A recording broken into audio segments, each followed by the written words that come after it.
Now for our weather chat, and today we are talking about the Omega block, something that we were underneath the influence of as far as the weather pattern goes earlier this week. Yeah, so in the past few days, obviously, we've had a few different components of it. It's been a big buzzword and trending across the weather world. What is the Omega block? Well, it's a high pressure based pattern. You think about most of our storm systems, they go from west to east, typically in about 3 to 5 days. Omega blocks really slow that down, can prolong it for about 5, 7, even 10 days of the same stagnant conditions, which can lead to heavy rain, flooding, or even a prolonged drought. Yeah, we call it the Omega block because it looks like the Greek letter Omega. If you're not familiar with it, this is what it looks like. I think the font makes it look a little less Omega-y. Yeah, right. But think of it as a horseshoe, right? Yes. It looks like the shape of a horseshoe. Right. And you look at the pattern. So this is just an example. We have our two closed lows, one that's to the left side of the high pressure ridge, and then one to the right side. On either side of that blue H, we're talking about cloudy conditions,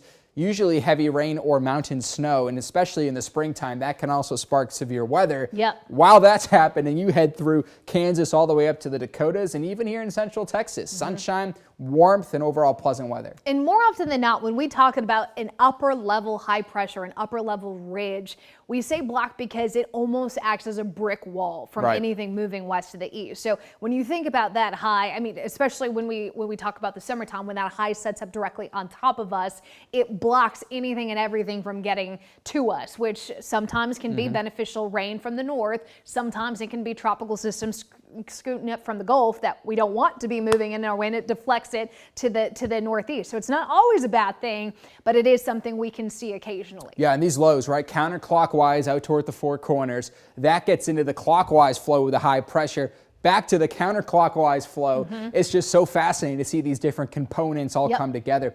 I grabbed this on Sunday night looking at this past Monday, so this is not a active forecast. This is an archived image, and this is what we had, that slow moving stagnant low pressure out toward Arizona, New Mexico, eventually brought us some rain. And then out toward the East Coast, Kentucky Derby, remember that? It was rainy, muddy, horses and jockeys were covered. That's from the prolonged heavy rain and cloudy conditions they had in Kentucky. Yeah, for sure. So like we talked about, it can sometimes lead to multiple days of the same kind of weather, which, you know, for some of the Central Plains, when we're talking about high pressure in the month of April, May, that just means a stretch of 70s and 80s with sunshine. Hard to complain about. But for some, especially when we see this during monsoon season, that can mean a lot of heavy rain coming in a span of 2 to 3 days. And some significant flooding issues. So it is a very fine line between beneficial and hazardous when it comes to this kind of pattern getting stuck. Yeah, and real quick, you add on top of that, of course, the drought conditions we have in central Texas. We saw Fayette County pick up 7 inches of rain in the past week. Other counties around.